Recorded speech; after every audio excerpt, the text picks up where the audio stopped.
नमस्कार। मैं doctor Ashish Kumar Shange, department of drawing and painting, government college Bundi.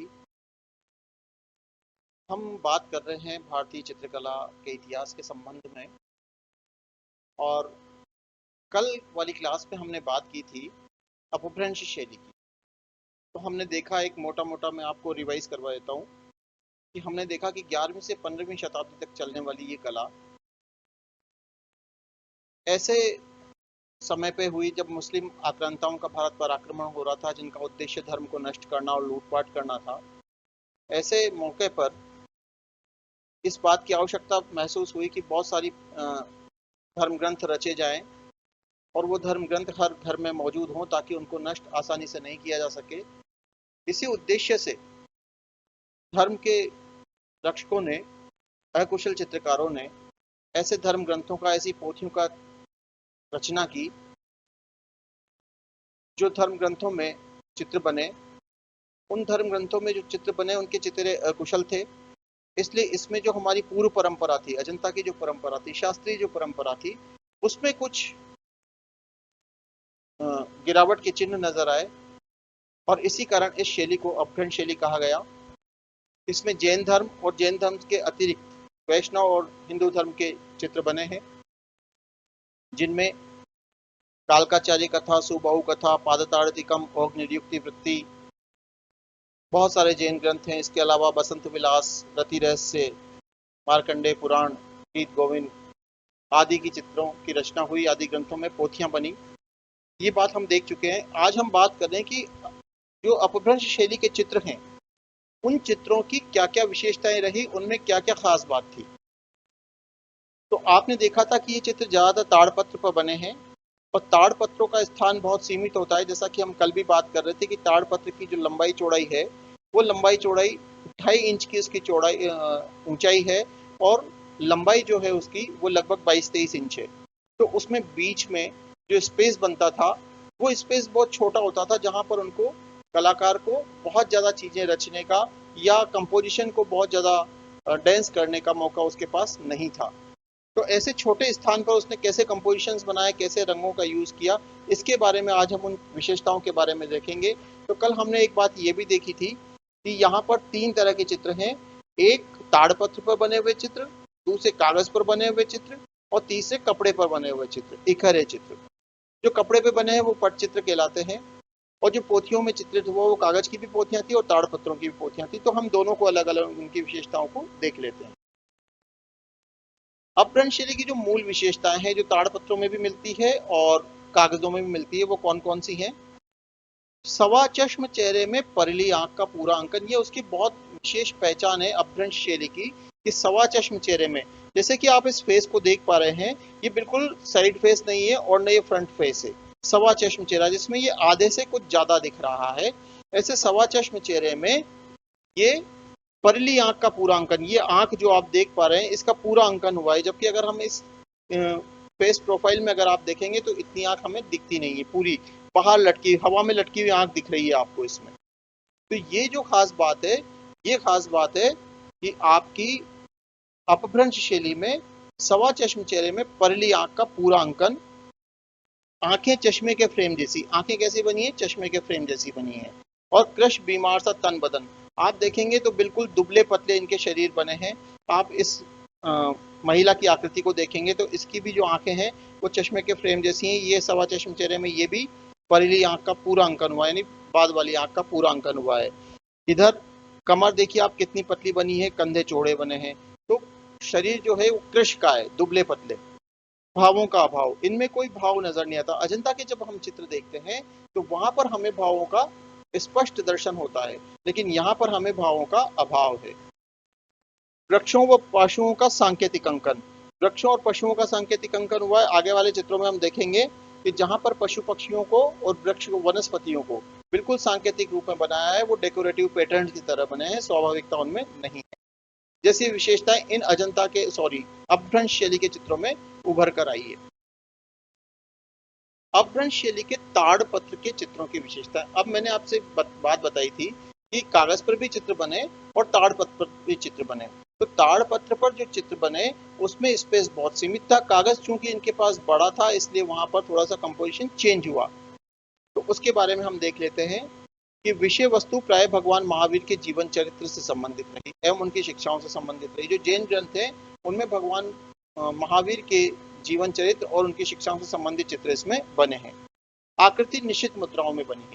निश्चित मुद्राओं में आकृति बनने का मुख्य कारण ये था कि उनके पास स्पेस सीमित था, वो उनके पास बहुत ज्यादा वैरायटी नहीं थी और सबसे बड़ी बात यह थी कि उनको उसकी कलाकारी की गुणवत्ता पर ध्यान देने के बजाय उसकी पूर्णता पर ध्यान देना था कि वो जल्दी से जल्दी कैसे पूर्ण हो जाए वो कार्य, ताकि इसको हम अधिक से अधिक मात्रा में पोथियों की रचना करके घर घर में इसको पहुंचा सके। तो उनका यहाँ उनका जो उद्देश्य था वो उद्देश्य था पोथी की रचना करके उसको प्रचार प्रसार करना।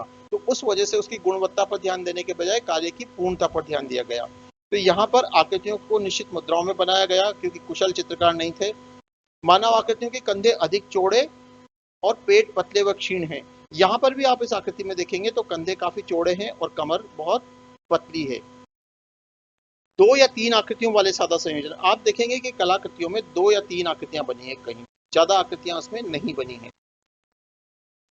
क्षितिज रेखा या वास्तु का अंकन नहीं हुआ, कहीं भी भवन पीछे बैकग्राउंड में कहीं कोई दृश्य पहाड़ पेड़ नदी ये नहीं बने हैं।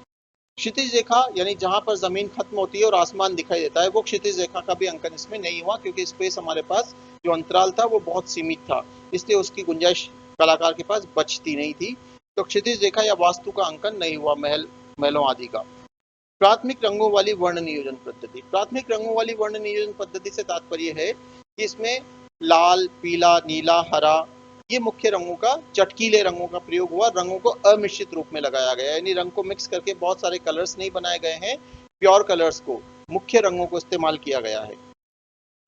हरे रंग का प्रभाव कम तथा स्वर्ण व रजत रंगों का प्रयोग प्रथम समूह में नहीं हुआ। हरे रंग का प्रभाव भी कम हुआ, जैसे कि आप इस चित्र में भी देख पा रहे हैं हरे रंग का प्रभाव नहीं है।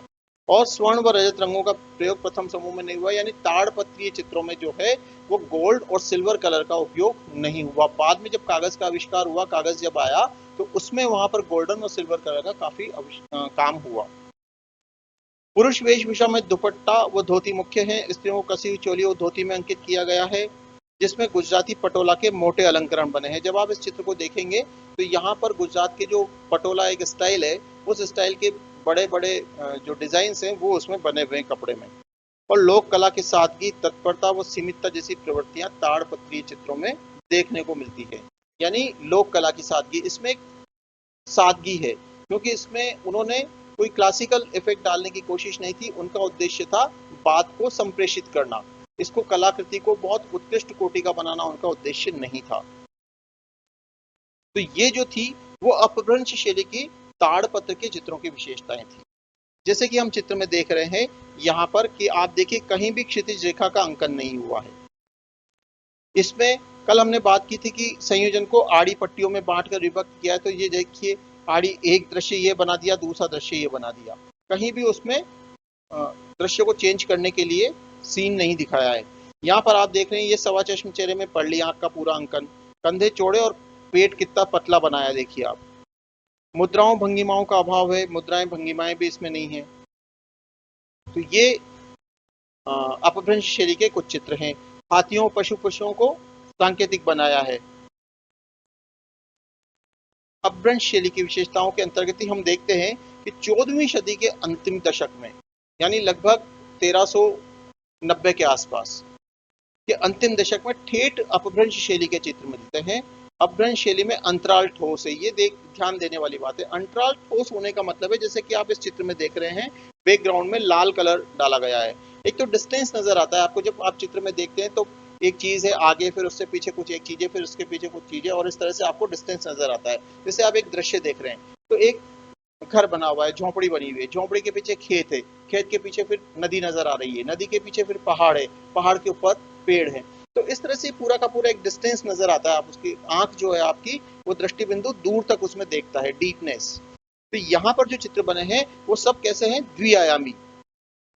तो इसमें डिस्टेंस यानी तीसरे आयाम का इसमें अभाव है। तो ये सारे के सारे चित्र जो है वो प्रतिरूपणात्मक और द्विआयामी है। और देखिए आप इसमें ये चीता बना है, ये बैल बना है, हाथी बना है, तो सारे के सारे जो हैं ये प्रतीकात्मक हैं। और अंतराल ठोस है, अंतराल का मतलब जो स्पेस बाकी बचा हुआ है, ये फॉर्म बन गया, ये फॉर्म बन गया।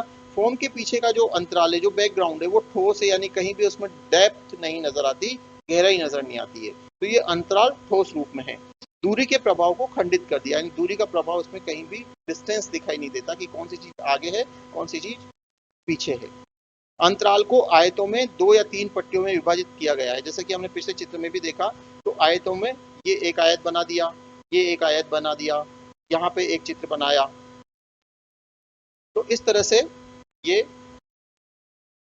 आप देख रहे हैं कि आयतों में इसको बांट करके और कंपोजिशन बनाए गए हैं। 2 या 3 पट्टियों में विभाजित किया गया आकृतियों को। कुछ जैन धर्म से संबंधित यंत्र वगैरह भी इसमें, तांत्रिक चित्र भी बने हैं। अब कागज वाले चित्रों में क्या चेंज आया, जो विशेषताएं ताड़पत्र के चित्रों में थी, वो परली आंख का पूरा अंकन, नुकीले चेहरे, आंखें कोरी गई चश्मे के फ्रेम जैसी, वो अनुपातहीनता, वो स्पेस का ठोस होना, अंतराल का ठोस होना, वो सब जारी रही। लेकिन जो चेंजेस उसमें आए उसके बारे में हम बात करें तो विषय वस्तु का उदार स्वरूप निकला। अब विषय वस्तु को थोड़ा सा और ज्यादा तरीके से वो एलेबोरेट करने लगे, ज्यादा व्याख्यायित करने लगे, क्योंकि उनके पास अब स्थान की सीमितता नहीं थी। स्पेस जो था वो उनके पास थोड़ा सा बड़ा हो गया था कागज आने से। अभी उनके पास स्पेस, पहले ताड़पत्र में बहुत छोटा स्पेस मिलता था, 2-3 इंच का, 4 इंच का, लेकिन अब उनको जो स्पेस था वो बड़ा स्पेस मिलने लगा कागज के आने से। वास्तु व वृक्षों के अंकन में अलंकारिकता और सफाई अधिक आ गई। अब जो पेड़ पौधे बनने लगे या कहीं वास्तु का अंकन होने लगा, उसमें थोड़ा सा क्लियरिटी आने लगी। चित्र तल पर अस्तर के लिए कोई हल्का सा रंग लगाया जाता था, यानी बैकग्राउंड तैयार करने के लिए पहले कोई एक हल्के रंग का वॉश या परत चढ़ा ली जाती थी।